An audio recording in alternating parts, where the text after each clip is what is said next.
Muy buenas tardes, sean bienvenidos al Ateneo de Santander a la presentación de este libro de Josu de Miguel que está organizado por Foramontano Siglo XXI.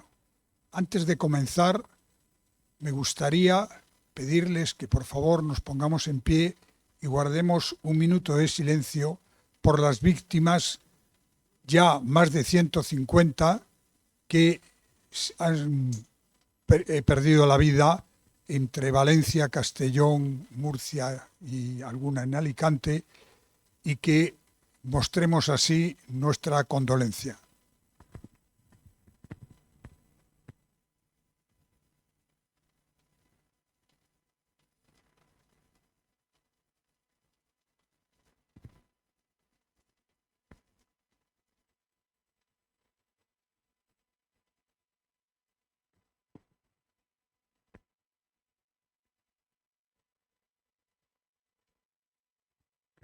Muchísimas gracias.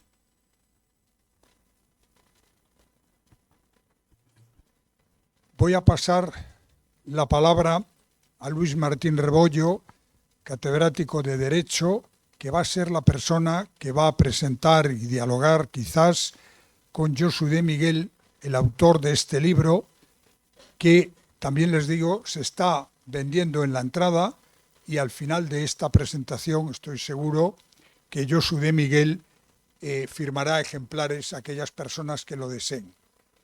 Sin más, muchas gracias por su presencia y quiero saludar también a las personas que nos están viendo a través de la página web del Ateneo de Santander, donde se está emitiendo en directo esta presentación. Ahora el presidente de Foramontano Siglo XXI nos va a dar un saludo, no ha podido venir, pero sí un saludo especialmente para Josu de Miguel.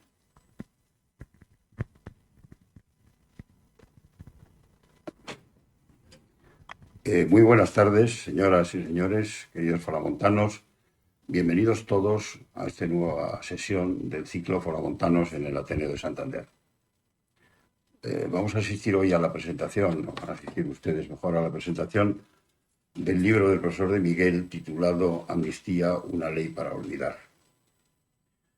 Sobre el autor les van a hablar ustedes a continuación, pero yo quiero resaltar el profundo respeto y consideración que concita el profesor de Miguel en los ámbitos académicos y en los entornos de la ciencia jurídica y de la ciencia política.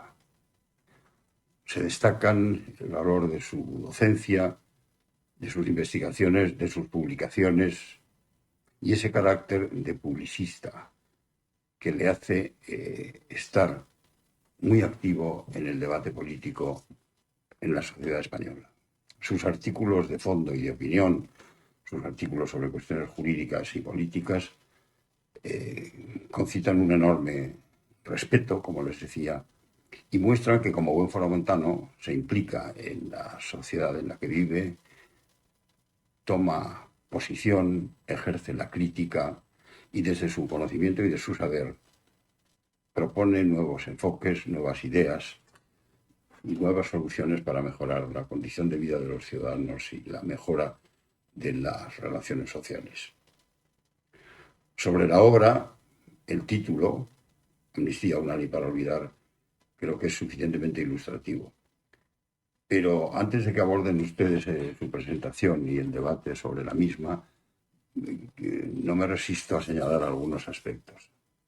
En primer lugar, es muy sorprendente que esta ley de amnistía haya sido redactada por los propios beneficiarios o destinatarios de esta ley.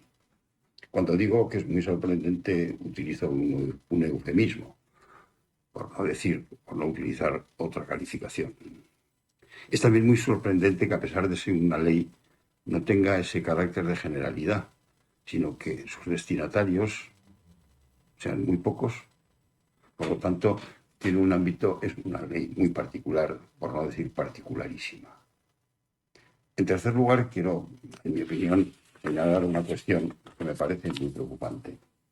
En el debate sobre la ley de amnistía se ha orientado él mismo, inducido probablemente por todos aquellos que la han elaborado y que la han promovido, a debatir sobre la constitucionalidad o no de la tal ley de amnistía o a debatir sobre los aspectos técnicos de la misma, técnico-jurídicos de la misma.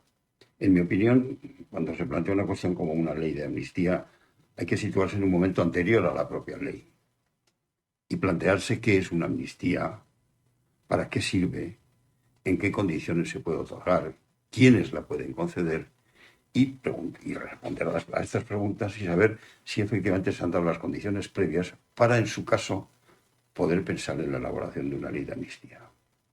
Esto no se ha producido en España y probablemente eso motiva la palpitante actualidad y la viveza de los debates que sobre esta ley se suscitan. Yo termino con esto agradeciendo al profesor de Miguel, muchas gracias, Josu, por tu participación en esta sesión. Enhorabuena por tu obra, por tu libro, y simplemente les deseo un espléndido debate y que sea muy fructífero para todos nosotros. Muchas gracias por su presencia y por su participación en este nuevo acto del foro de Fora Montanos. Muchas gracias y muy buenas tardes.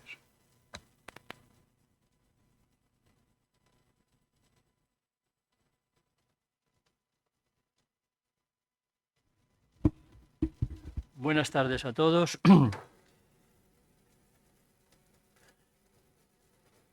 En un día que, como acabamos de hacer hace 5 minutos, en un día de recuerdo de las víctimas de la catástrofe, vamos a hablar justamente del olvido.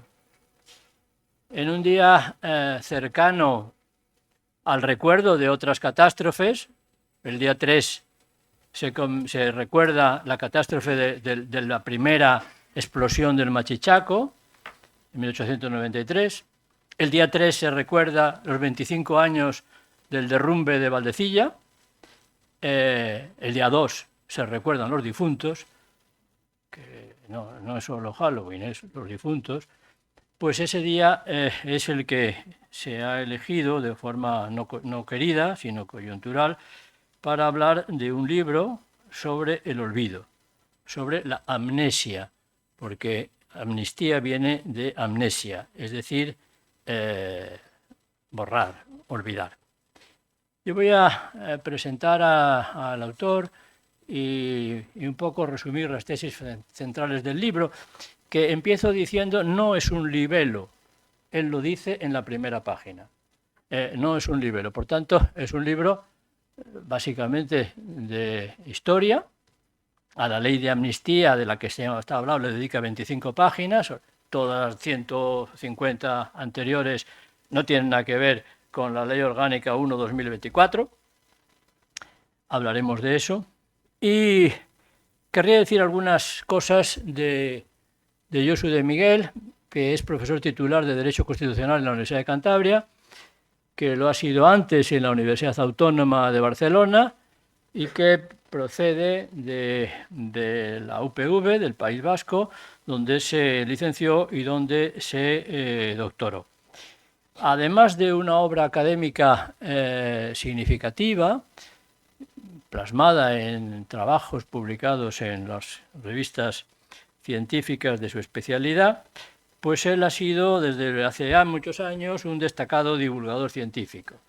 Primero en periódicos de lo que llaman ahora la vida digital, y últimamente, desde hace ya algún tiempo, tiene una columna semanal, periódica, en el diario El Mundo.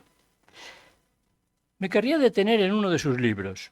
Yo creo que es el libro más importante, un libro que escribió hace 6 años con Javier Tajadura, que se titula Kelsen versus Smith, política y derecho en la crisis del constitucionalismo.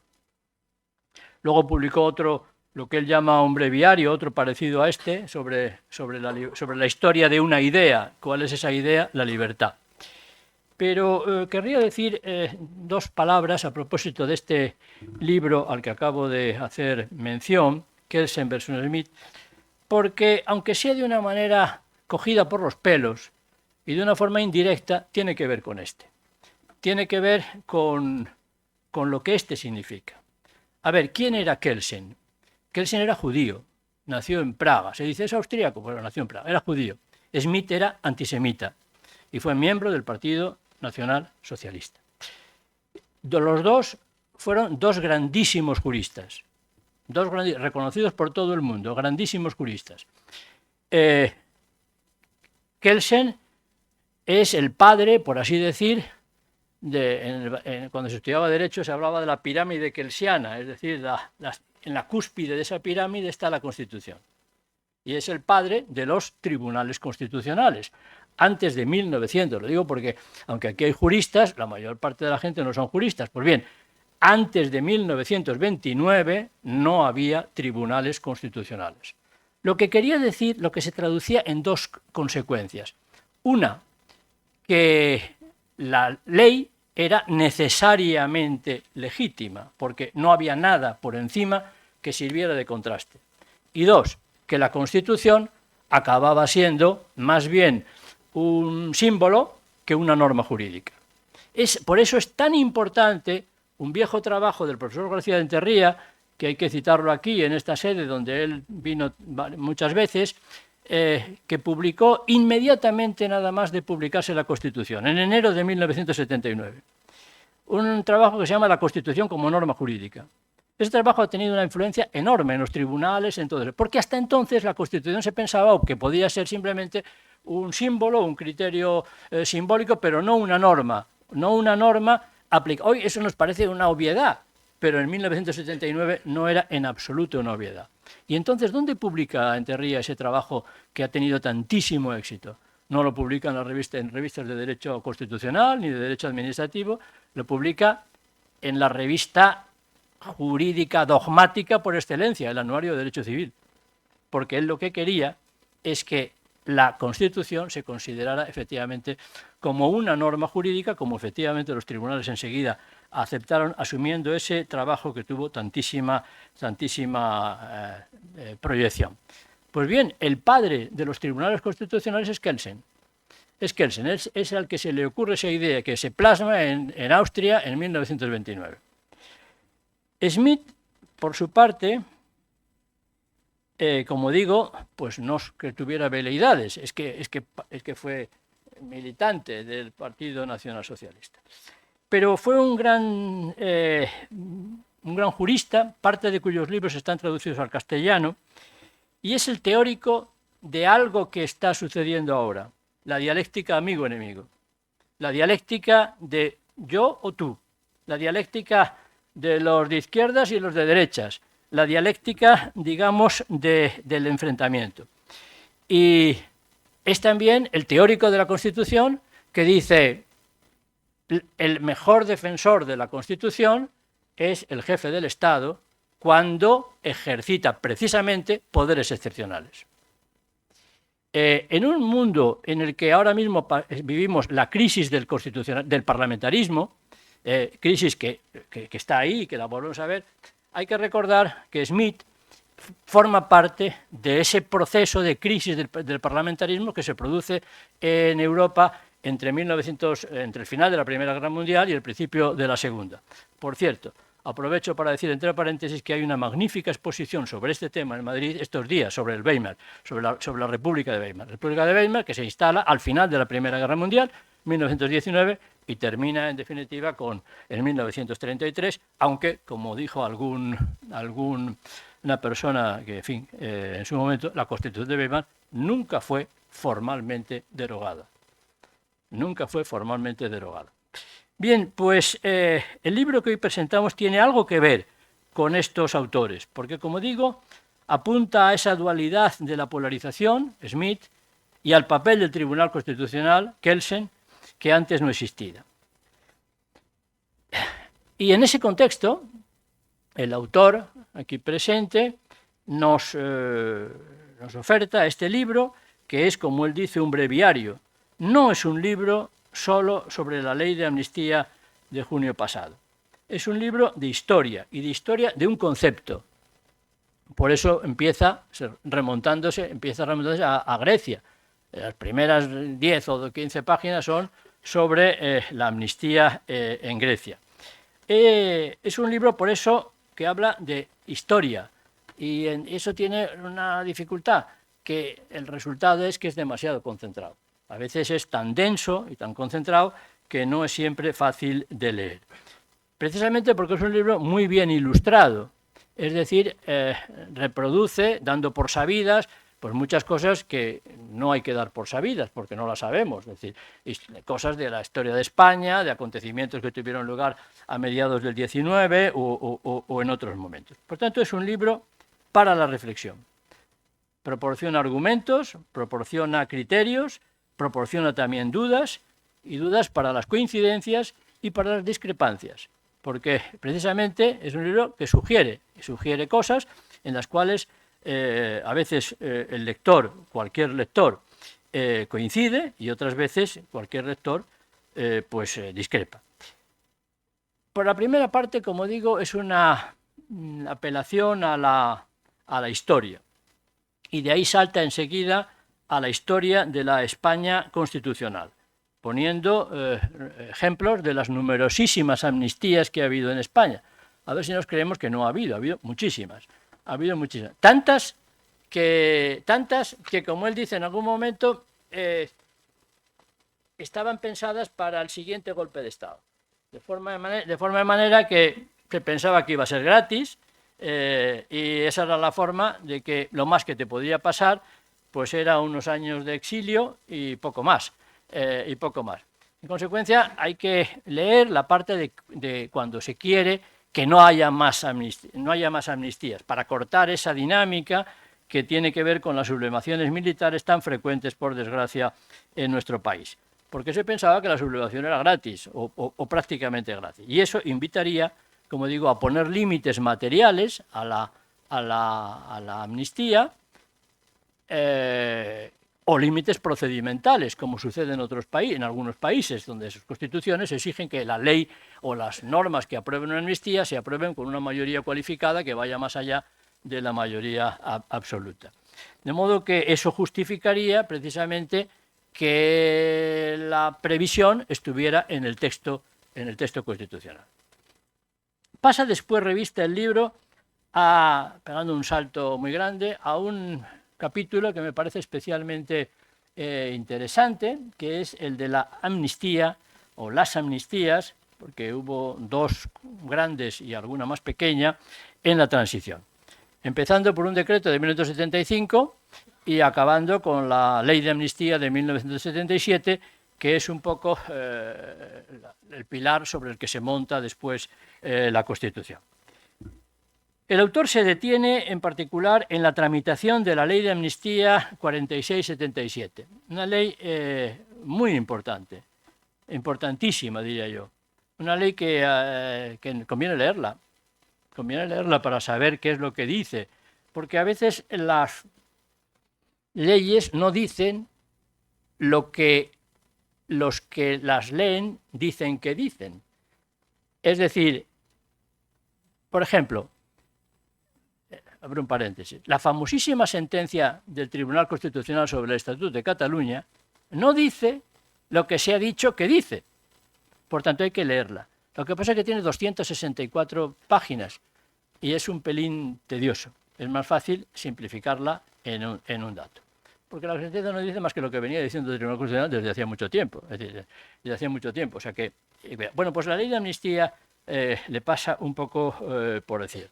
En esa ley, en la tramitación de esa ley, aparecen los nombres de los proponentes y de la comisión que los trató. Y para las personas más jóvenes del auditorio, pues no les dirán nada. Pero para algunos, los nombres de Rafael Arias Salgado, de Pilar Bravo, de Javier Arzallus, de Marcelino Camacho, de Plácido Fernández Viagas, que poco después fue magistrado del Tribunal Constitucional, o de Pablo Castellanos, algo les dirán. Pues esas personas son las que firman la propuesta.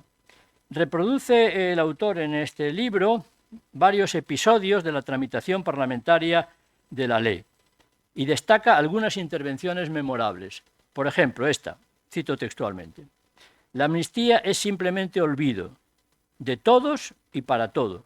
Aquí nos hemos reunido personas que hemos militado en campos políticos diferentes, que hasta nos hemos odiado y hemos luchado unos contra otros. Hay que olvidar. Se sorprenderán quien dice esto.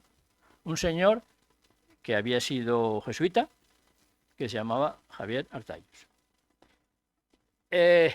Por cierto, una de las siguientes leyes después de la ley de amnistía, pero antes de la Constitución, es una ley que conecta de alguna forma con el día de mañana. O sea, es una ley que casi nadie conoce, que casi nadie cita.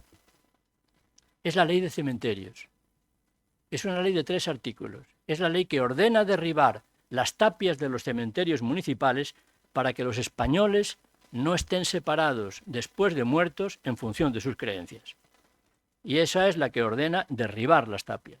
Esa ley parte de una proposición de un grupo parlamentario minoritario en el que estaba presente un catedrático de Derecho Administrativo, que era mi maestro, en el Senado, y se aprueba no recuerdo ahora las fechas, pero en noviembre o por ahí, diciembre del 77 o primeros del 78. En todo caso, antes de la Constitución. Y va, aunque no tiene nada que ver con la ley de amnistía, pero va en la misma línea de esta ley. En la misma línea de quien dice: amnistía quiere decir amnesia, ya no recuerdo nada, no voy a hablar de ese pasado, combatiré sus reliquias en el presente. ¿Saben de quién es en estas palabras?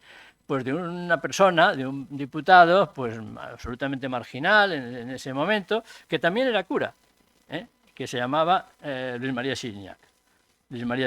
Pues bien, después de estas palabras, Josu de Miguel dice: es probable que no exista mejor documento de estas palabras, de la distancia entre lo que un día fuimos y hoy, por desgracia, hemos vuelto a ser los españoles. Página 98. Por eso la ley de 1977 es considerada por el autor como el pilar fundacional y fundamental del régimen constitucional, que adquiere un carácter mítico, aunque, como también demuestra, sus efectos prácticos fueron limitados, fueron escasos, porque ya se había producido antes amnistías anteriores, la del 76, y algunos indultos que habían reducido los efectos de esta ley. Es en la última parte, en las 20 y tantas o 30 últimas páginas de las 180 que tiene el libro, donde se dedica a analizar críticamente la Ley Orgánica 2024 para sostener su inconstitucionalidad.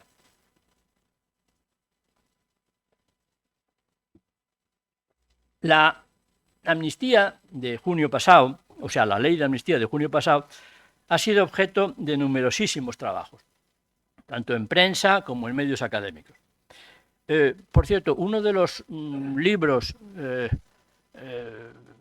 más densos, por así decir, sobre esta ley de amnistía es de una persona que también fue catedrático de esta universidad, de la Universidad de Cantabria, y que curiosamente no es justpublicista, es un catedrático de Derecho Mercantil, Cándido Pazares. Cándido Pazares, que luego de aquí marchó a ser director general de los registros y del notariado, Cándido Pazares ha escrito un libro que se llama Las falacias de la amnistía hace 4 meses, no sé, yo creo que después de cerrar este libro. Se ha publicado en el Ateneo de Madrid, se ha presentado en el Ateneo de Madrid hará mes y medio o 2 meses. Y es un libro que parece que tiene un valor importante porque parte del derecho privado, parte de la formación de un jus privatista. Pues bien,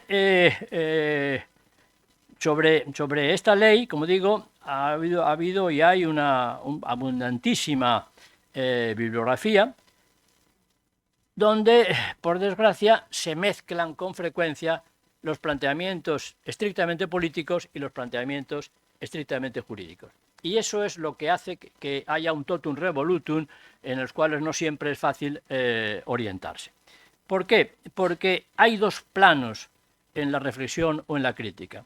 El plano de lo estrictamente político, donde todas las opiniones son libres a partir de los condicionantes ideológicos de cada cual, y el plano estrictamente jurídico o constitucional, donde hay que apurar los argumentos, donde no todo de lo que no nos gusta es inconstitucional, de la misma manera que no todo lo que es ilegal es un delito.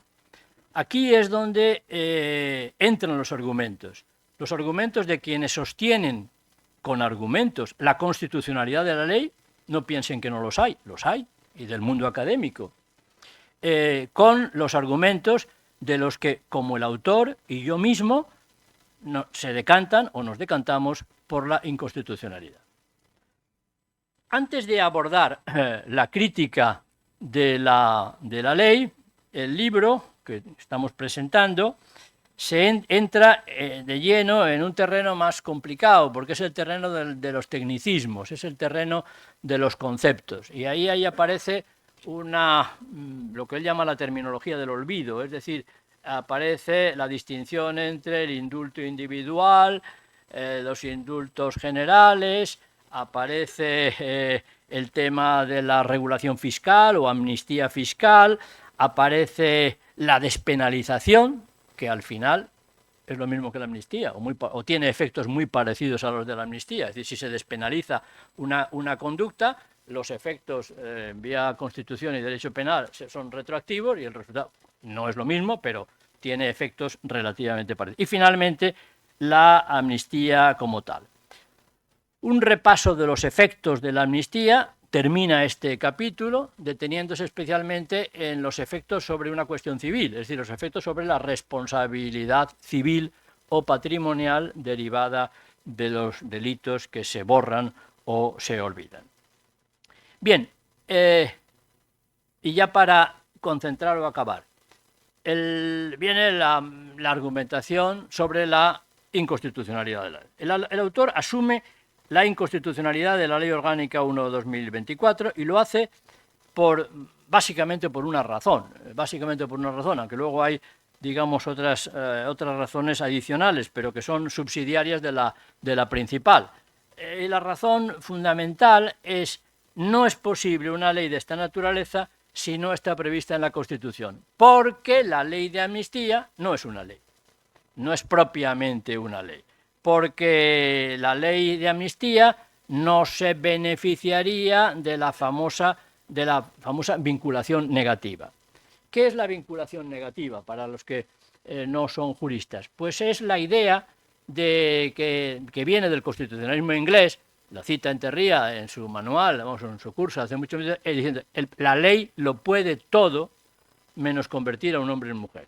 Ese es el famoso dicho del constitucionalismo anglosajón. Por tanto, materialmente, la ley puede regular cualquier cosa.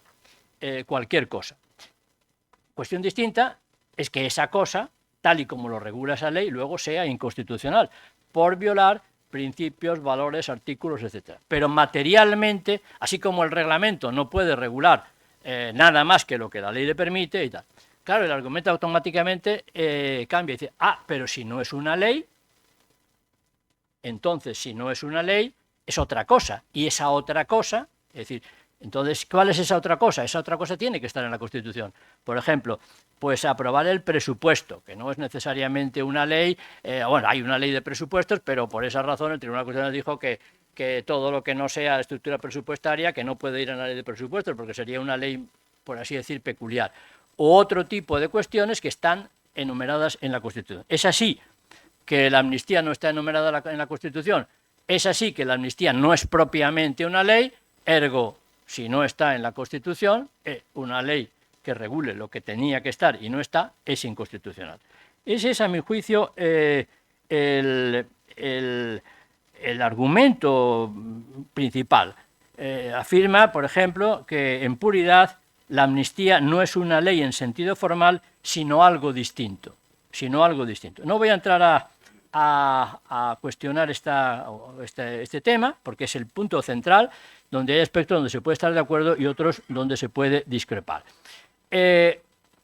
Así pues, llega a la conclusión de que si es algo distinto estrictamente a lo que es una ley, tenía que estar previsto en el texto constitucional y como no está en el texto constitucional, pues esa ley es directamente inconstitucional. Dicho esto, alude después a otro argumento, que es el de los debates constituyentes. En el debate de la Constitución hubo una enmienda de la UCD en la que, en un contexto más amplio, se decía, comillas, las amnistías solo podrán ser acordadas en el Parlamento. Esa enmienda fue aceptada casi en su integridad, excepto esta frase. De donde se deduce que si se incluía esa frase y esa frase ha desaparecido, pues se deduce el autor la necesidad de que la expresión amnistía esté prevista en la Constitución. Con carácter residual, a mí me parece que ese es el argumento principal.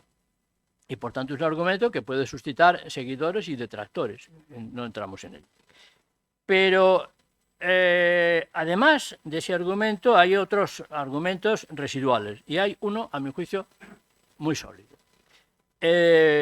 Con carácter residual, claro, hay que admitir entonces que sí es posible una ley. Es decir, que esta ley o esa ley viola el principio de igualdad. Ese es un buen argumento, a mi juicio, en conexión con el artículo 9.3. A ver, ¿es posible una ley que genere desigualdad? Respuesta, sí. Claro que es posible. Es decir, es más, puede ser. Lo que pasa es que hay que justificarlo. Hay que justificar y tiene que pasar el test de la proporcionalidad, de la razonabilidad. Es decir, el test de la no arbitrariedad. De la no arbitrariedad. ¿Y qué es la arbitrariedad? Pues ahí entramos en un tema un poco complicado, pero en el fondo tiene algo que ver con lo que los privatistas llaman la causa de los contratos. Es decir, tiene que haber una justificación racional que conecte lo que dice el texto con su verdadero origen. Y ahí es donde aparece la famosa discordancia entre el preámbulo de la ley y las verdaderas razones. Es algo así como lo que los justpublicistas llamamos desviación de poder. Es decir, la utilización de facultades formalmente correctas para fines que no son los que están previstos en el ordenamiento. Ese argumento, el de la desigualdad, y de la desigualdad vinculado a la arbitrariedad, es decir, pues hace que, me parece que es un gran argumento, conduce finalmente a la inconstitucionalidad. Hay otras argumentaciones adicionales, hay otros planteamientos adicionales en la ultimísima parte del libro, pero no quiero abundar más en el libro para que ustedes tranquilamente se lo lean y saquen sus consecuencias. Voy a acabar ya. En las páginas finales, el autor dice que el constituyente apostó por la amnistía para olvidar el pasado, estabilizar el presente e imaginar un futuro de paz y convivencia. Página 159. Las siguientes generaciones, eso que han dado en llamar ahora los nietos de los constituyentes, los nietos de la democracia, han puesto en cuestión la expresión jurídica de la reconciliación entre españoles. Es todo ese tema que está en la calle a propósito del régimen del 78, a propósito del valor o no valor de la Constitución. El autor termina diciendo: la amnistía produce un sentimiento jurídico encontrado. Se levanta sobre hermosos principios que invocan el perdón, la concordia y la generosidad. Pero ninguno de esos principios está hoy presente de forma veraz. Es triste reconocerlo, ¿o no? Él lo dirá.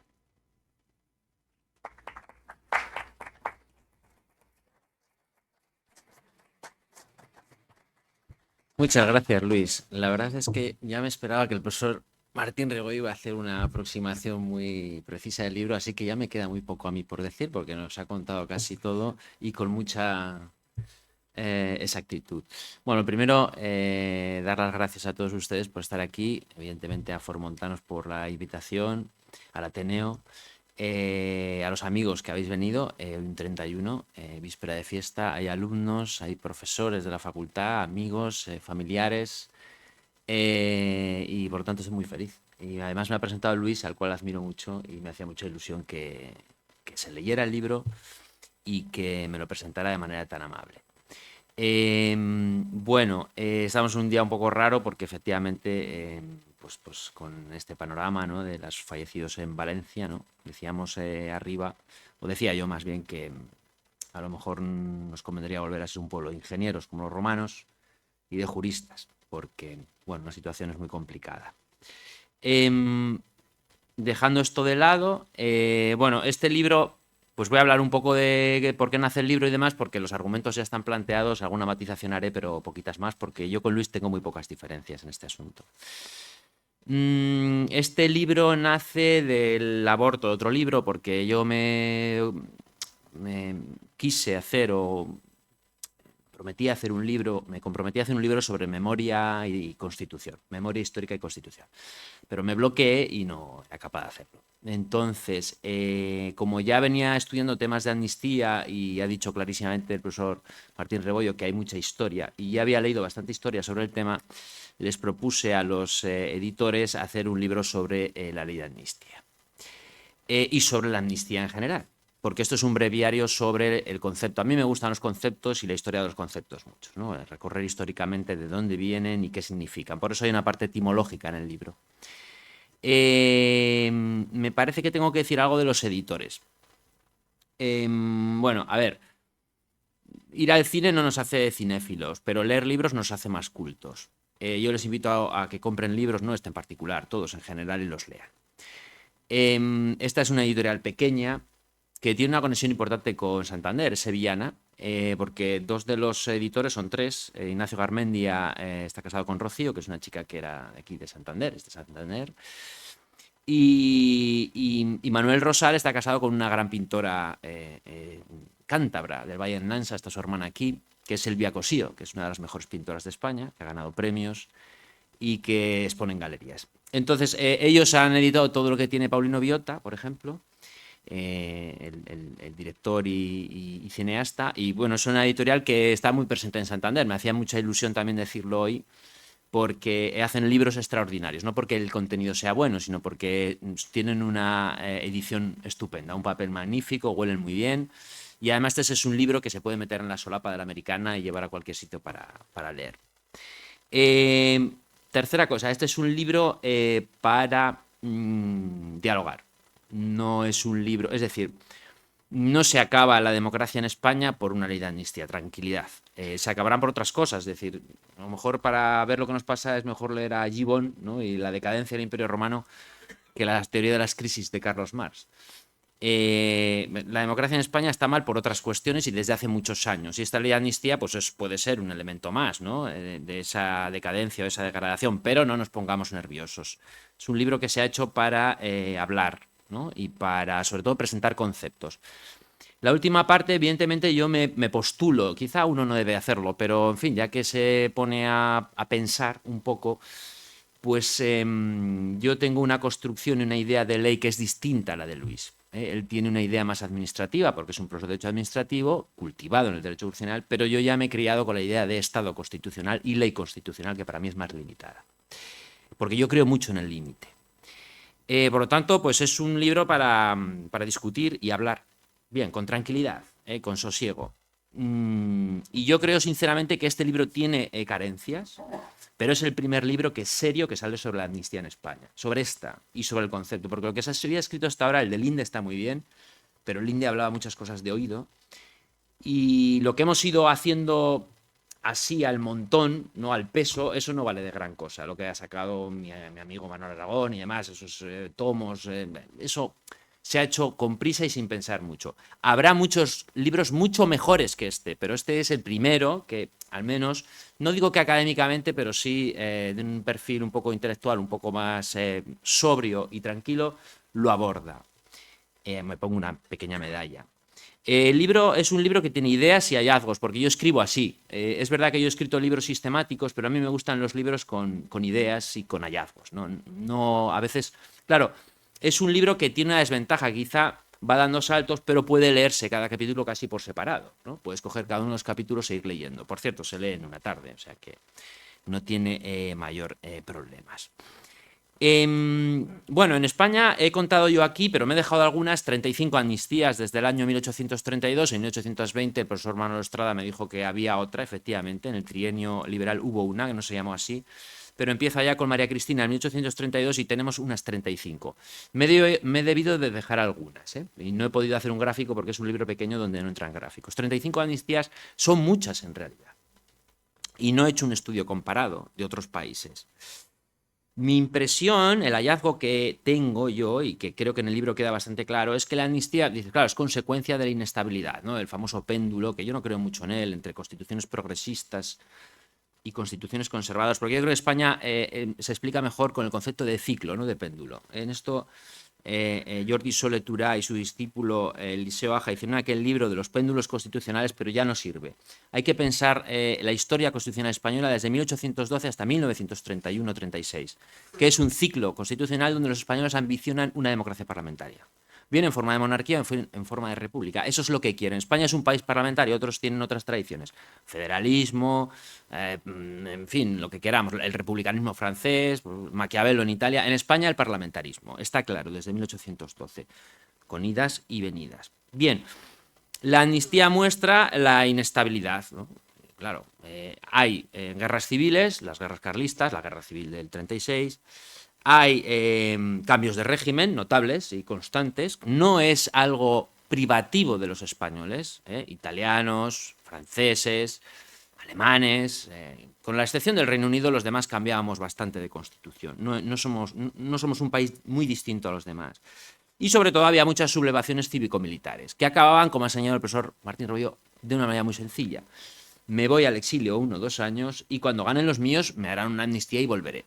Eran amnistías que no tenían consecuencias sobre particulares, ni tampoco mucho sobre el erario público, porque eran asonadas, en fin, la gente salía a los balcones y podía darse un cambio de constitución, como por cierto fue el caso de Weimar, donde salieron al balcón y declararon la constitución de Weimar en noviembre de 1918, ahora en noviembre, cuando acaba la Primera Guerra Mundial. No, claro, al final la conclusión que llego yo es una cosa muy sencilla, que no solamente es consecuencia de todas estas cuestiones, hay que aplicar la amnistía para lograr lo que se llama la tranquilidad del país, sino que también es causa de la misma, porque si los que van a dar el golpe ya esperan la amnistía, esto propicia la misma. Hay un debate muy bueno en el 32 cuando se va a ampliar la amnistía del 14 de abril de 1931. Y hay un diputado en Cortes, en la Segunda República, que dice, bueno, vamos a ampliar esa amnistía porque hay gente que ha quedado colgada, se ha seguido aplicando el Código de Justicia Militar. Y dice Azaña, no más amnistía, dice Azaña. No podemos volver a la historia cíclica de España donde yo doy un golpe, también la Sanjurjada, estaba pensando en ello, me amnistían y después vuelta a empezar. Él no quería mártires y conmutó la pena de Sanjurjo, pero no la amnistió. Que quede claro. Entonces, por eso, en gran medida, en 1931, la amnistía va a la Constitución. Y eso está muy claro en los textos de Jiménez de Asúa y de Pérez Serrano, nuestros grandes juristas de ese tiempo. Tanto, consecuencia sí, pero también causa. Por eso, como precedente, la amnistía es malo. Y como voy a decir ahora, la amnistía del 77 era la última. Porque lo dice Arzayus. Lo dice Arzayus, aquí lo tengo ya apuntado. Arzayus luego utilizó el pasado constantemente contra los demás, pero en ese momento tuvo un momento de grandeza. Dice Arzayus, porque hay que recordar, aunque sea, y así lo desearía, por última vez. Y esto lo dicen varios parlamentarios en el debate del 77, por última vez, la última amnistía. Por eso, la Constitución del 78 no tiene incorporada amnistía. Yo lo tengo claro.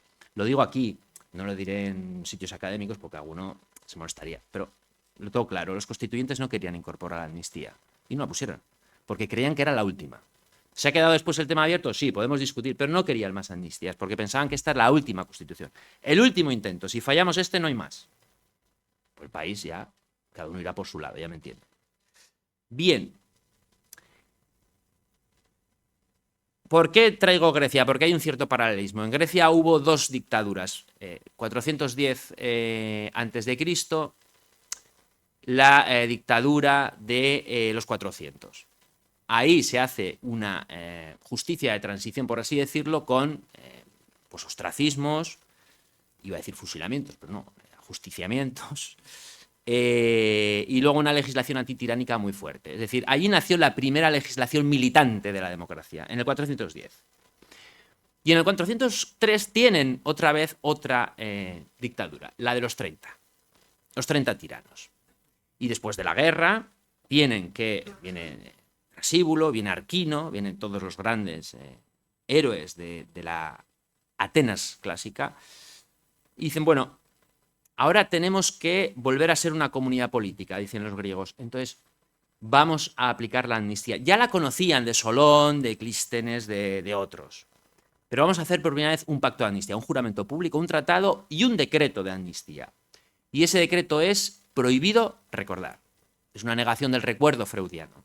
Yo no quiero recordar más. Por eso Cyriaque, que conocía a los griegos, lo dice ahí, porque había leído la Constitución de Aristóteles. Olvido cualquier forma de pasado y además me niego a recordarlo. Y cuenta Aristóteles en su Constitución de Atenas que hubo uno que quiso recordar y se lo cargaron.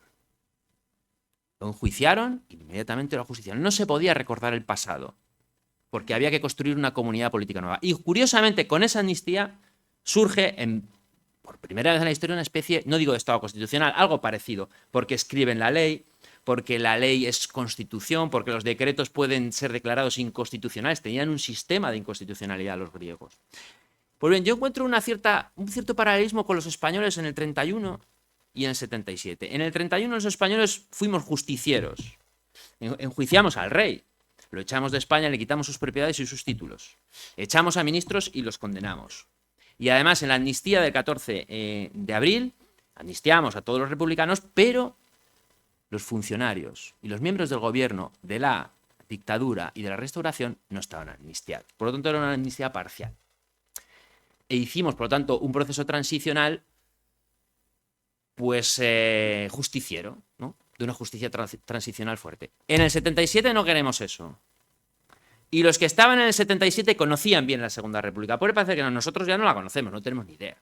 Pero los que estaban allí sí, porque entre otras cosas eran lo único que estudiaban. Los que querían estudiar derecho político no podían estudiar otra cosa más que la Constitución del 31. Las leyes del franquismo no eran Constitución. El que quería hacer un trabajo sobre el derecho político se dedicaba a la Segunda República. Y sabían bien lo de las amnistías. Y sabían bien lo que había pasado.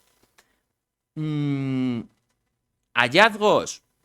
Pues bueno, uno de los hallazgos del libro es que las amnistías fueron desastrosas para la Segunda República. Hubo 5 o 6. Una para un instituto donde había decenas de alumnos metidos en fraudes académicos, otras para un instituto geográfico que los habían condenado en el 23.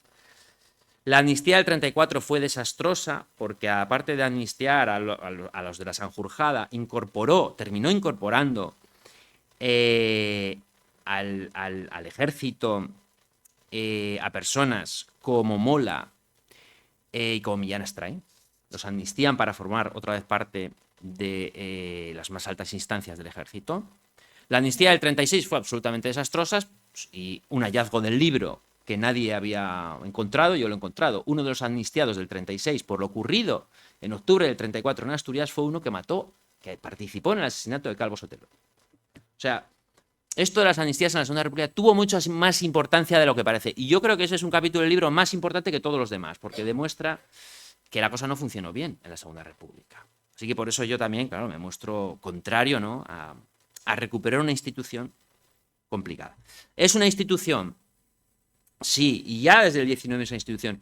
Claro, no les voy a explicar a los amables los que están aquí, las personas espectadores, qué es una institución, pero bueno, desde el 19 sabemos que una amnistía tiene que ser una ley que no amnistía la responsabilidad civil y por tanto discutible lo de la amnistía contable, y algunas otras características que yo he encontrado y que, bueno, pueden servir para los que estudien en el futuro, incluso para el Tribunal Constitucional, hacerse una idea de lo que realmente es una amnistía desde un punto de vista institucional. Bien, una cosa se dicen, no, en el 19 de Luis Bueno, la Constitución, yo ahí tengo algún matiz, ¿eh? El legislador del 19 sí tenía un límite, la opinión pública. Y era más importante igual que el Tribunal Constitucional. En el Reino Unido no se atrevían a hacer cualquier ley, ¿eh? Esto lo dicen, sí, claro, García Enterría, no voy a decir yo, García Enterría, pero no, en el Reino Unido no se hacía, el Parlamento no hacía lo que quería. Tenía la opinión pública, era una auténtica opinión pública, no lo de ahora ni de hace 50 o 100 años. No, era el régimen de la opinión pública, eso es lo que estudia Habermas. Cuando Habermas estudia la historia de la opinión pública, ¿qué estudia? La opinión pública británica del 19. Ahí el legislador no podía hacer cualquier cosa y tenía un límite tan poderoso como la de cualquier tribunal constitucional, más que la del Tribunal Supremo norteamericano. Que, por cierto, una de sus sentencias, la sentencia de Dred Scott, produjo una guerra civil. Es más importante la opinión pública que el Tribunal Constitucional, mucho más. Lo hice en profesor de Derecho Constitucional. Y de aquí no me muevo, O sea, esto también se lo digo a los alumnos. El control social y político es tanto o más importante que el jurídico, mucho más. Bien. Porque, claro, hay muchos amigos que me dicen, bueno, en el 19 las constituciones no decían nada de la amnistía, sí decían. El proyecto constitucional de Bravo Murillo en el 52 incorporaba la Constitución a la amnistía, como ley especial. La Constitución non nata del 56 incorpora la amnistía como potestad constitucional del legislador. Pero más he encontrado. El acta de reforma de Constitución del 45, que estuvo vigente unos meses, también incorpora la amnistía como potestad del legislador. Por tanto, esto que me dice mi amigo César Aguado, que ha escrito el libro sobre la amnistía, bueno, mejor que el mío, eso se olvida. César eso no lo ha pillado, no me ha dicho nada, le mando el libro, pero ya habrá visto que hay precedentes constitucionales. Y es más, la Constitución de 1869 también incorpora la amnistía como potestad legislativa diferenciada y la llama ley especial. Es una ley especial que se da al Ejecutivo para que amnistía a quien considere. Por lo tanto, ya hay precedentes. Es verdad que en 1876, que es la constitución menos constitucional, porque es una vuelta al pasado, una monarquía constitucional, un pacto entre el rey y el monarca, no incorpora la amnistía. Y es verdad que durante la Restauración hubo muchísimas amnistías y que evidenciaban que el sistema no integraba el pluralismo y tenía que ir dando perdones a diestro y siniestro. La Constitución del 31, también la amnistía, potestad constitucional diferenciada. Pero hay muchas más amnistías en el derecho comparado también. En Italia no se pueden aprobar amnistías sin las 2/3 partes de las dos cámaras. En cada uno de los artículos y en el conjunto del texto. Es una barbaridad. 2/3 partes Constitución de Ecuador, 2/3 partes Constitución de Colombia. La Constitución de Colombia es importante, no es una broma. La de Ecuador un poco más. Constitución de Francia, Constitución griega, donde habla de delitos políticos, Constitución portuguesa, Constitución austríaca. Esto que dice el preámbulo de la ley, que no hace falta que la amnistía esté incorporada en la Constitución, no es cierto. Y es verdad que Alemania no la tiene incorporada, pero ojo, en el libro también lo cuento, Luis. No hay prohibición de indultos generales y el indulto general y la amnistía se llaman igual en alemán, amnistie. Y hay un profesor de Derecho Administrativo que ha hecho mucho esfuerzo, no voy a decir su nombre, por decir que en Alemania se hacen muchas amnistías. Y falso de toda falsedad. En Alemania se han hecho 3. 2 para los nazis y una recientemente por una reforma del Código Penal. Una cuestión puramente técnica. No se abusa de amnistía ahí porque el Tribunal Constitucional ha puesto muchos límites. Vale. La amnistía como problema constitucional, y voy acabando, para no extenderme mucho porque hay cosas que hacer. Como problema constitucional, bueno, yo creo que el profesor Martín Rebollo lo ha expuesto claramente. Lo que yo digo en este libro, y es lo que he escrito también en algún informe para alguna institución, es clarísimo. Sin una potestad constitucional no hay amnistía que valga. Ya está. Y es verdad que añado lo de la igualdad. Y lo de la igualdad lo tengo claro. Si yo me tomo, y no voy a aburrir a los presentes aquí con el triple test de Alessi, ¿no? El sacrificio de un bien puede ser leve, moderado o grave, alto, ¿no? Bueno, aquí la consecución de la amnistía es por el interés general, es un principio fuerte. Pero claro, el sacrificio no lo es menos. La igualdad de todos los españoles, ¿no? Es decir, que un delito por desobediencia en Cantabria no va a ser amnistiado, pero un delito por desobediencia en Barcelona sí. Y esto es mucho resumir, No es, desde luego, constitucional por una sencilla razón.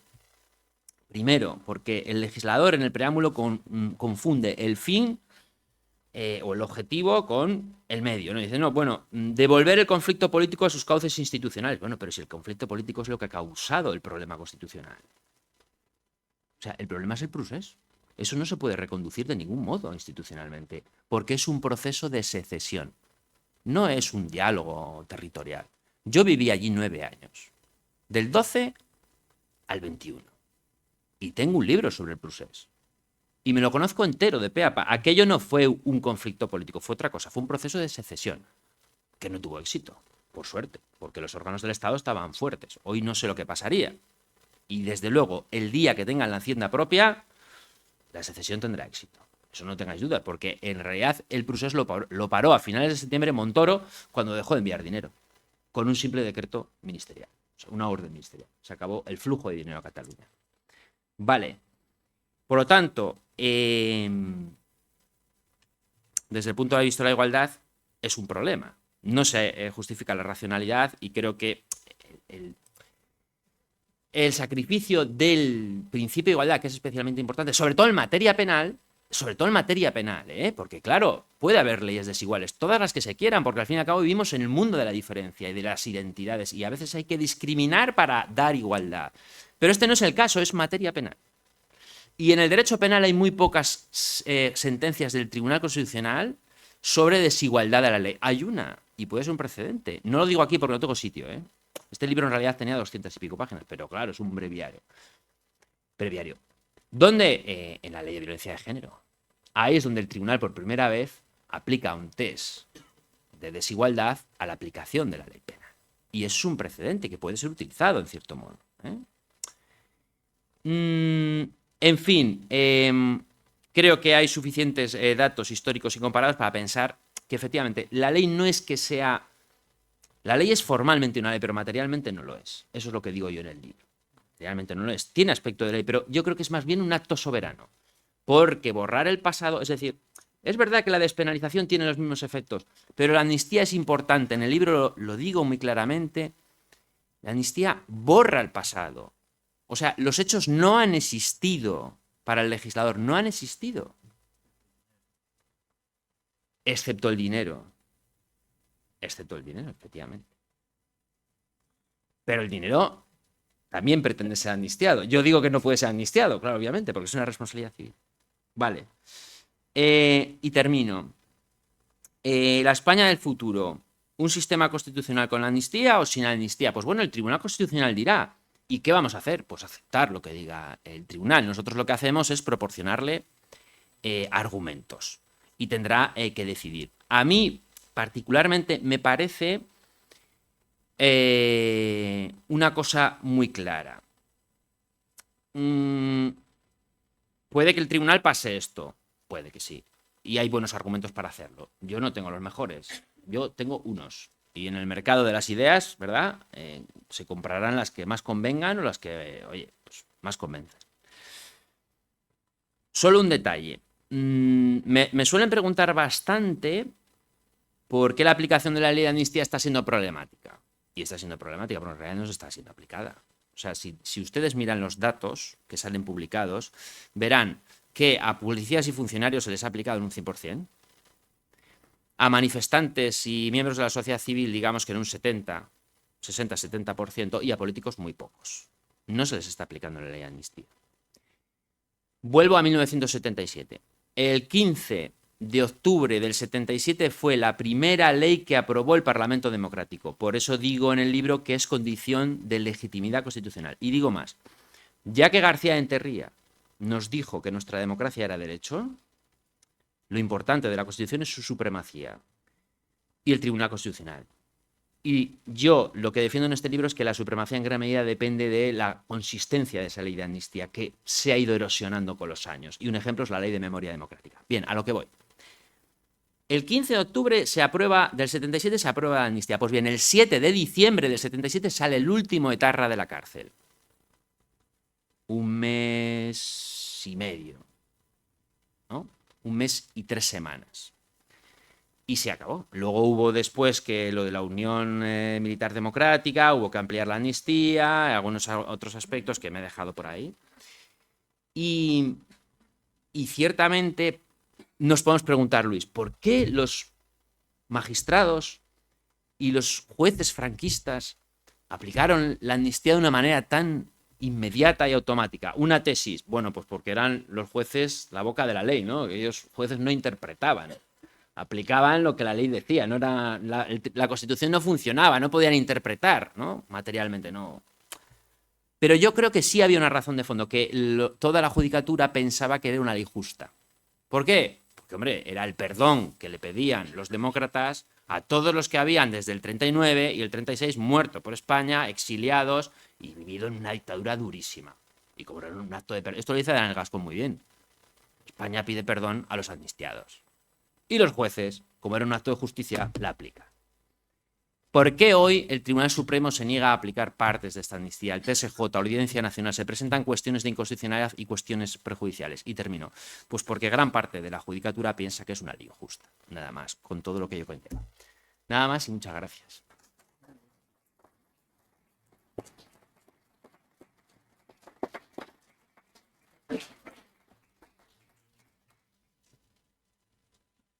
Bueno, pues como suele ser habitual en este tipo de actos, tenemos un rato todavía. Si alguien quiere preguntar algo al autor, pues pasas el micrófono.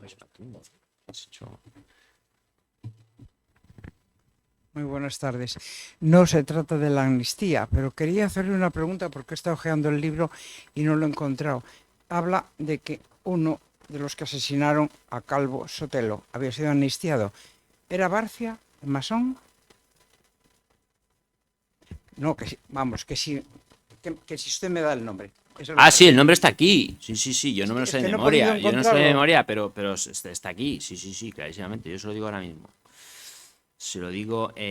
José del Rey Hernández. No se sabe si es Hernández o Fernández. Yo he encontrado más Hernández en los libros de historiadores. En el último libro de Manuel Álvarez Tardío y Fernando del Rey viene muy bien descrito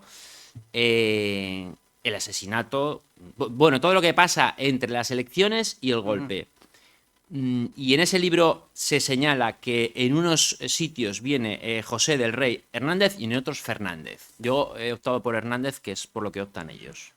Bueno, esto viene al hilo de que yo tengo un documento de la Gran Logia de París, de lo que es ahora el Museo de la Logia Masónica, en la que el 5 de junio, un mes y pico antes, encarga a Barcia, a otros dos más, no sé si en este caso encargar implica mandar, que pasan revista a 4 españoles que tienen sobre la mesa y con mayúsculas a don José Calvo Sotelo, por tremendamente peligroso, muy bien relacionado, con capital propio, y ahí me quedaba la duda si ese del Río podría ser masón, nada más que eso. Ni idea yo. Ni idea. No, yo no soy historiador. Me gusta la historia, pero no, me dedico al derecho.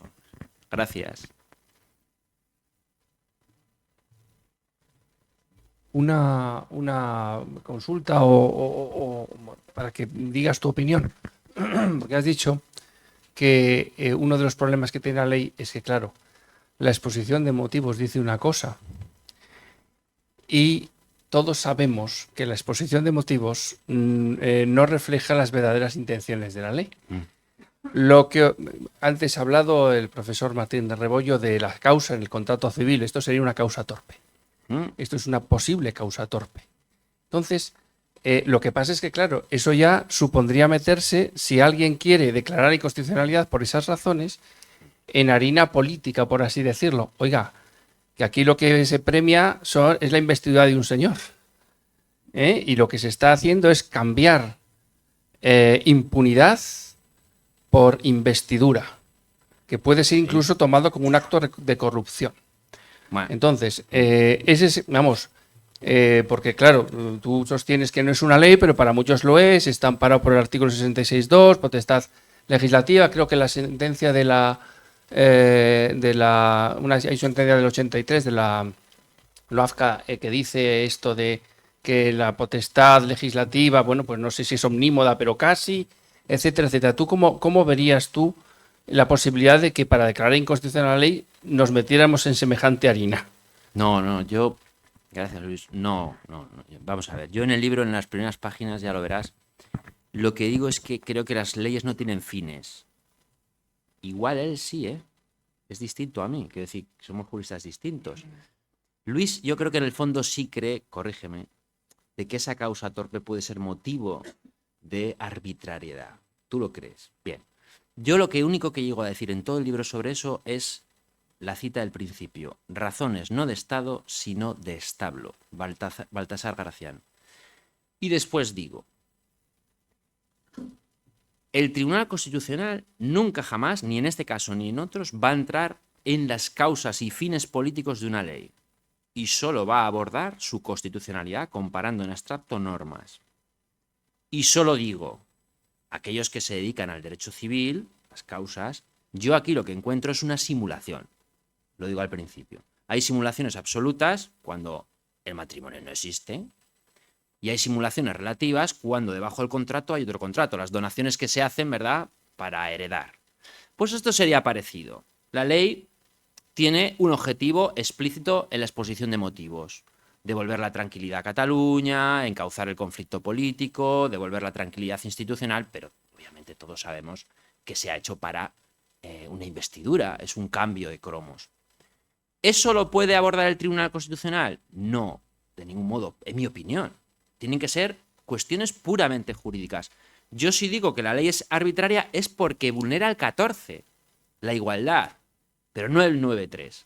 Que es lo que creo que en cierto modo dice Luis, ¿eh? Entonces, ahí nuestra divergencia. ¿Por qué? Pues porque es profesor de Derecho Administrativo y él cree que la ley puede tener fines, pero yo creo que no. Yo creo que en democracia el legislador está muy limitado. De hecho, digo que claro, que es una potestad, no un poder legislativo. Yo a los alumnos siempre les digo, las Cortes tienen potestades, no poderes. El poder es una cosa distinta, el poder está fuera de la Constitución. Por lo tanto, yo veo muy difícil que pueda entrar por ahí y creo que de hecho eso lo va a ventilar el tribunal en 3 líneas. Nosotros no abordamos motivos políticos de la ley. Ahora Luis me puede corregir, ¿eh? Pues ya que me dices, yo creo, sí, efectivamente, aquí es donde está la discrepancia. Por supuesto que creo que el Tribunal Constitucional puede entrar, pero no es sustituir una idea política por la idea contraria. Lo que pasa es que por eso es tan difícil la argumentación. Es razonar sobre la base de principios.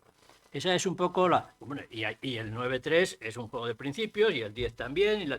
¿Que es muy difícil? Claro, es más difícil que cuando el argumento del fallo, y aquí hay jueces presentes, está dicho de una manera, hacer un silogismo y es así que la ley dice esto, es así que los hechos son estos, ergo... Eso es muy sencillo. Más complicado es incorporar valores, principios, pero eso es lo que hace que desde el punto de vista, y ahí es donde está efectivamente la discrepancia, de la superación del positivismo, que es lo que no es exactamente el nuevo justnaturalismo, pero es planteamientos institucionales. Y ahí efectivamente tengo que citar a Terría, que lo decía con frecuencia, y cómo surge el 9.3. El 9.3 no estaba en el proyecto de Constitución. O sea, el 9.3 es para que lo digas, tiene en el que se dice que se prohíbe la retroactividad de las disposiciones favorables, que se garantiza la seguridad jurídica y dice la prohibición de la interdicción de la arbitrariedad. Eso no estaba en el proyecto, eso se mete en el Senado. Lo incorpora una enmienda de Lorenzo Martín Retortillo, cuyo grupo parlamentario no es el que tú dices, no se llamaba como tú dices que se llamaba PSI, Progresistas y Socialistas Independientes, del que por cierto había un senador cántabro, Benito Huerta, ahí metido. Y el famoso discurso de Satrústegui, que tú citas, también era de ese. Pues bien, ahí se mete esa entonces. ¿Quién era el inspirador último de esa incorporación? Era Enterría. Enterría había leído a Lightfoot en 1959 y publicó en una revista una recensión a este importante autor alemán que había sido represaliado por los nazis y acabó siendo magistrado del Tribunal Constitucional, y que es famoso porque es el gran autor sobre la igualdad, precisamente. Y entonces dice, no, y hay una polémica, de las poquitas polémicas que ha habido en España entre los dos grandes juristas, Francisco Rubio Llorente, que dice, que fue luego vicepresidente del Tribunal Constitucional y demás, que dice no hacía falta, y Enterría que dice sí hacía falta. Esa polémica está por escrito y demás. Entonces dice, ¿qué es lo que dice el artículo este de Life de 1959?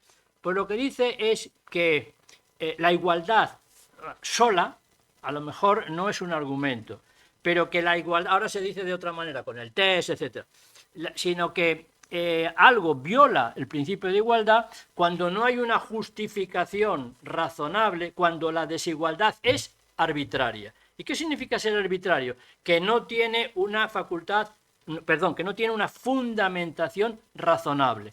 Y el criterio de la razonabilidad es enormemente lábil, obviamente, pero es un criterio jurídico. Es decir, porque es un criterio de principios. Entonces ahí es donde entra, desde mi punto de vista, la interpretación del derecho, no desde no una interpretación estrictamente materialista en el sentido de positivista, sino una interpretación finalista, una interpretación de criterios, de pautas, de principios que hace que sea mucho más difícil juzgar. Hegel, el gran filósofo Hegel, decía: el derecho solo es tal cuando pasa por el filtro de cabezas bien hechas. Esas cabezas bien hechas es el juez. Por eso la formación del juez es absolutamente fundamental, porque es el centro de gravedad ahora mismo de la democracia. Y aquí tengo que recordar también, y claro, lamento tener que citar tantas veces a Enterría, pero se traduce también el famoso discurso rectoral de 1957 de un constitucionalista alemán cuando dice jueces y constitución. El fundamento hoy de la democracia están los jueces. Pero los jueces, por tanto, tienen que tener una formación que no sea la aplicación literal de la... El juez ya no es la boca que pronuncia las palabras de la ley, como decía Montesquieu. Es otra cosa. Y tiene que incorporar no el uso alternativo del derecho, que eso está superado, sino incorporar interpretaciones valorativas. Que en esas interpretaciones valorativas entre el sociologismo que tú dices, por supuesto, es decir, que el mejor juez de una ley es una opinión pública bien formada, estoy de acuerdo, claro que sí, pero esa es una visión que complementa la visión estrictamente formal. Y de nuevo otra polémica, sobre todo si hay algún estudiante, de nuevo otra polémica. Lucas Verdú versus García de Enterría. A ese artículo de la Constitución que yo me refería antes, le contesta Pablo Lucas Verdú, el padre del presidente de la Sala Tercera del Tribunal Supremo, y que es el que lleva todo el tema del CNI, que estuvo aquí el otro día, por cierto, estuvimos con él en el Parlamento. Pues Lucas Verdú dice, el artículo se titula una crítica feroz a Enterría, diciendo el derecho constitucional como derecho administrativo. Ese es el título del artículo, que no voy a aludirlo despacio, pero ese es el título. Y Enterría le contesta. Pero el título ya es suficientemente gráfico de lo que quiere decir. El derecho constitucional como derecho. Es decir, bueno, pues ahí entramos. Por tanto, ¿puede? Sí puede, es muy difícil. ¿Lo hará? Yo creo que no, pero será más complicado. ¿Lo ha hecho? Sí, lo ha hecho. Sí lo ha hecho. ¿No una vez? No, muchas veces. Muchas veces. Y podríamos traer cantidad de sentencias, pero no solo el Tribunal Constitucional, el Tribunal Supremo. El Tribunal Supremo está todos los días utilizando esos criterios. Y sin ir más lejos, pues citemos una sentencia, por cierto, de la que fue ponente este señor que estamos diciendo. Una sentencia que hace 20 años sería inimaginable. Una sentencia, pero hay que leerla enterita. La sentencia por la cual se anula el nombramiento de la presidenta del Consejo de Estado.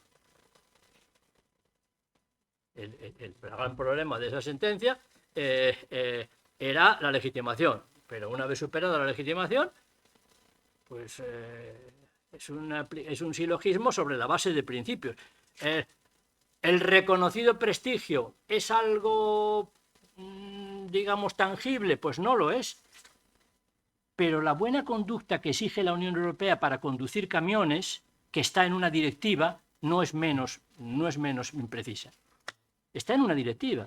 Es decir, los transportistas tienen que tener buena conducta. Si hay algo ¿Qué hay que entender por buena conducta? Bueno, en España tenemos una ley que no ha sido derogada, del 78, que dice que es tener buena conducta. Antes era lo del párroco, ahora no, ahora es otra cosa. Ahora simplemente no tener certificado de antecedentes penales y no haber sido sancionado por cosas distintas de multas de tráfico, que esas quedan excluidas. O sea, que te han podido sancionar 3 veces o 5 y sigues teniendo buena conducta.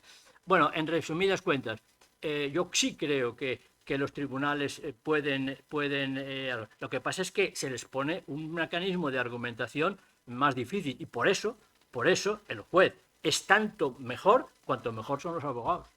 Es decir, cuando tienen más argumentación, más lábil, cuando no van, digamos, a sota, caballo y rey. Y por ahí entramos en nuestro trabajo, la formación de los juristas en la universidad. Lamentable, pero eso es otra historia. Hombre, está muy bien la formación.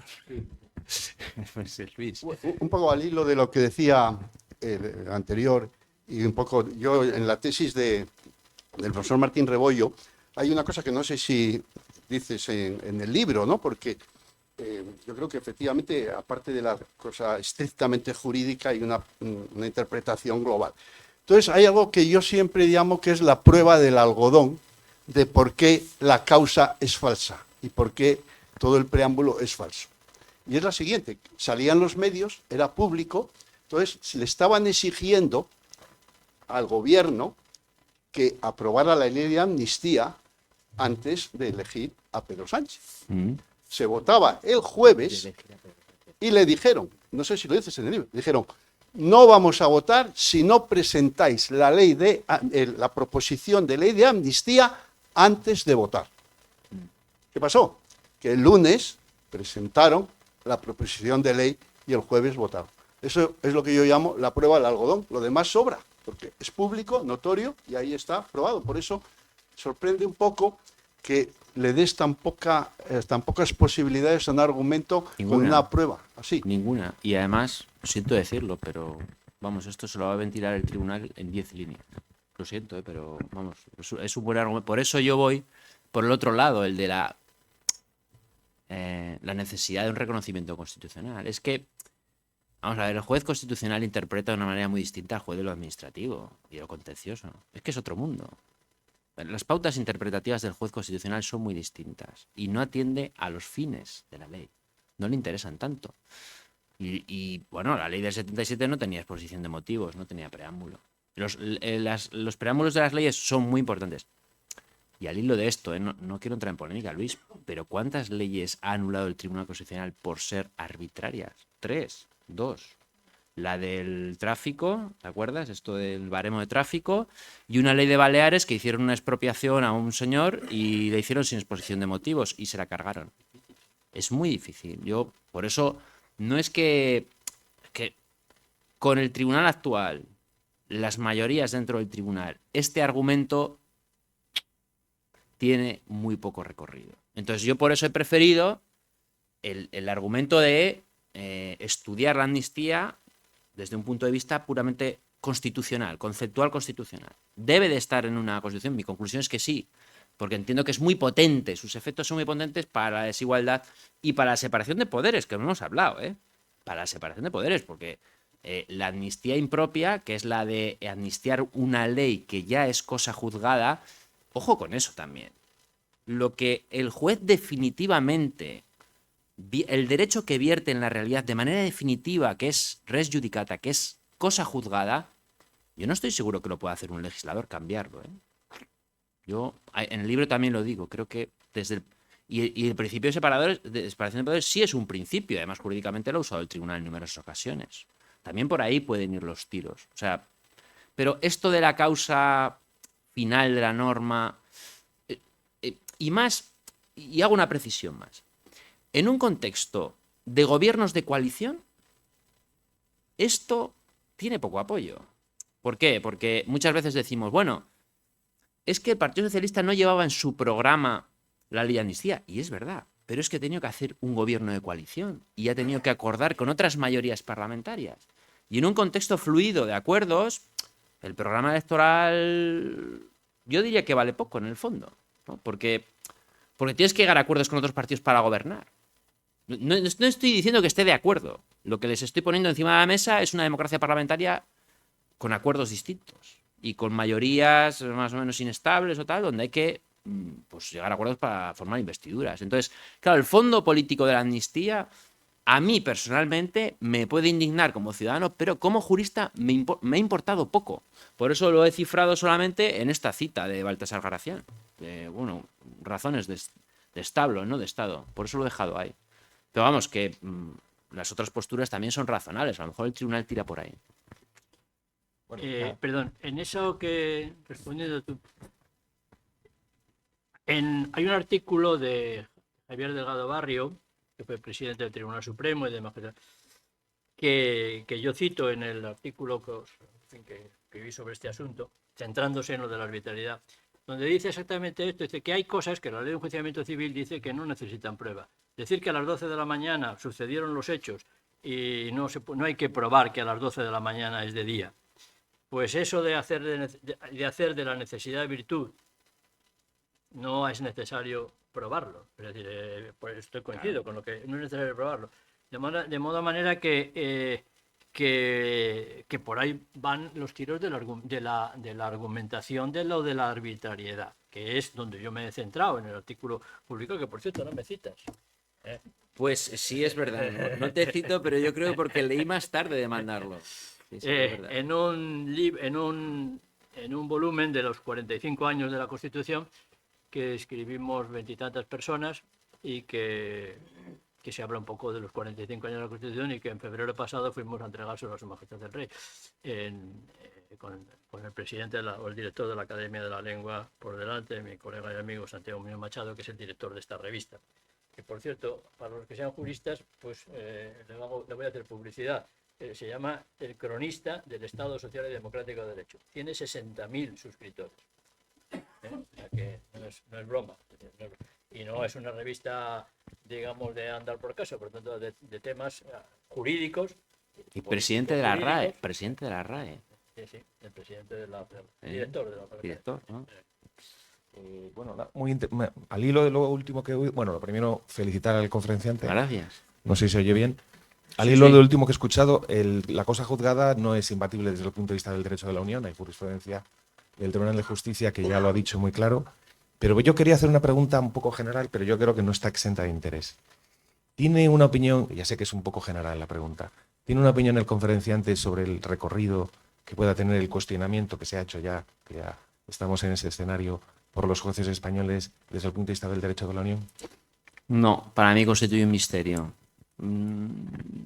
Sé por alguna persona cercana de ese ambiente que cuando se consultó inicialmente para hacer la ley, en principio la reserva que se hacía con respecto al derecho comunitario y los delitos de terrorismo y sobre todo malversación no eran mal vistos en Europa. Y mi impresión es que, si bien es verdad que el derecho internacional tiene muy poca simpatía hacia las amnistías, lo son hacia amnistías fuertes, de delitos por torturas, crímenes de guerra. Esta amnistía no entra dentro de esos parámetros. Y mi impresión es que el Tribunal de Justicia de la Unión Europea puede ir por la autonomía institucional de los Estados miembros y una cuestión interna. También desde la perspectiva y la conciencia de que, bueno, pues si el asunto de Cataluña se va encauzando de esta manera, pues menos líos, que bastantes tiene ya la Unión. No creo que ningún juez pueda deshacerse de criterios prejurídicos, ¿eh? O sea, que incluso cuando se vaya a resolver ante el Tribunal Constitucional, pues evidentemente la mayoría tendrá sus motivos prejurídicos, pero todos los jueces operan así, por mucho que estén atados a la ley. Yo creo que eso tiene poco recorrido. Me puedo equivocar, ¿eh? Yo creo que tiene muy poco recorrido. Igual que cuando se menciona por ahí, que yo he leído en los periódicos, dice cuando se pronuncia el Tribunal Europeo de Derechos Humanos. Pero me dice usted, si el Tribunal Europeo de Derechos Humanos no puede nada más que si alguien interpone el recurso. O sea que, no, yo creo que es difícil. Además, digamos, tiene que tener un poco a ver qué son competencias de la Unión. Y ahí la inmensa mayoría de las cosas me parece que es muy difícil. Muy que encaje, difícil, sí, creo. Gracias. Gracias, Josu, por tu exposición. Pero yo, con el optimismo que te caracteriza, te he oído decir que no se está aplicando la ley en Cataluña. Pues discrepo, porque no solamente es que se esté aplicando, sino que se han dado mucha prisa para aplicarla. Ten en cuenta, por ejemplo, que el Tribunal Superior de Justicia de Cataluña tiene un retraso enorme en la resolución de recursos contra las sentencias dictadas por la Audiencia Provincial, y en los meses inmediatamente posteriores a la aprobación de la ley recogieron todas las sentencias que tenían pendientes de recursos, las que eran condenatorias, las pocas o muchas, porque había muchas absolutorias ya dictadas por la audiencia, pero todas las condenatorias que estaban pendientes de recurso de apelación las despacharon, pero una detrás de otra, obviamente para considerar que los delitos eran amnistiables. Los graves desórdenes públicos que tú has vivido en esa época, Sí. los atentados, las lesiones que eran un poco más dudosas, pues yo no creo que tenga ahora, en este momento, una sola sentencia pendiente de recurso. No lo sé, porque luego se han ido celebrando más juicios, pero no veas la prisa que tuvo para dictar sentencias. Hay algunas sentencias también, algunos asuntos pendientes de celebrar, pero la verdad es que muchos jueces se dieron mucha prisa en celebrar, y el Superior de Justicia, te digo, en dictar todas esas sentencias que llovían día tras día. Es que no encuentro la estadística. Lo leí en el nacional.cat, que es un periódico de Cataluña, ¿vale? Pero una ley de estas características hace que casi haya una preferencia del juez para aplicarla. No sé si procesalmente en la ley está previsto, si hay algún artículo que implique que estas cuestiones Sí, pero tenía yo una estadística del nacional.cat donde habían estado y efectivamente era una cifra muy curiosa, ¿eh? O sea, el 100%, no lo sé si en Cataluña, pero el 100% casi el 100% de fuerzas y cuerpos de seguridad habían sido amnistiados, los policías que estaban por el 1 de octubre. Los ciudadanos encausados por temas de cosas en la calle, desórdenes y demás, no llegaba, yo creo que al 60-70%. Y desde luego de los políticos el porcentaje era pequeño, porque muchos de ellos no han sido amnistiados, o sea, directamente. Sí, sí. No, pues puede ser, puede que tenga razón, completamente. Yo estaba acordándome ahora de esa estadística, ahora no me sale el teléfono, la verdad. Y hacía ya semanas de esto, igual un mes y medio. Quizá hemos avanzado mucho en aplicación, no lo dudo, porque es una cosa bastante silente, ¿no? De hecho, se ha aplicado la ley de amnistía en Bilbao a unos chicos que estaban sancionados por la Ley Orgánica de Seguridad Ciudadana, unas multas administrativas que estaban recurridas y que eran manifestaciones a favor del procés, y les han amnistiado. Es posible que se estén dando prisa. En lo importante, que era Puigdemont y los demás, parece que hay reservas notables. Sí, es probable, sí. Sí. No, tendrá razón, yo... Sí.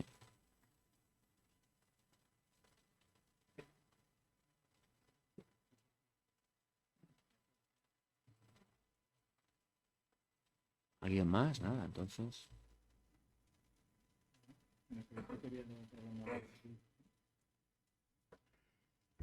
¿Alguna otra pregunta?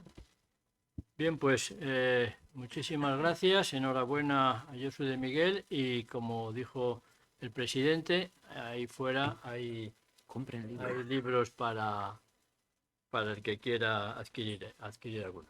Muchísimas gracias. Bien, ¿no?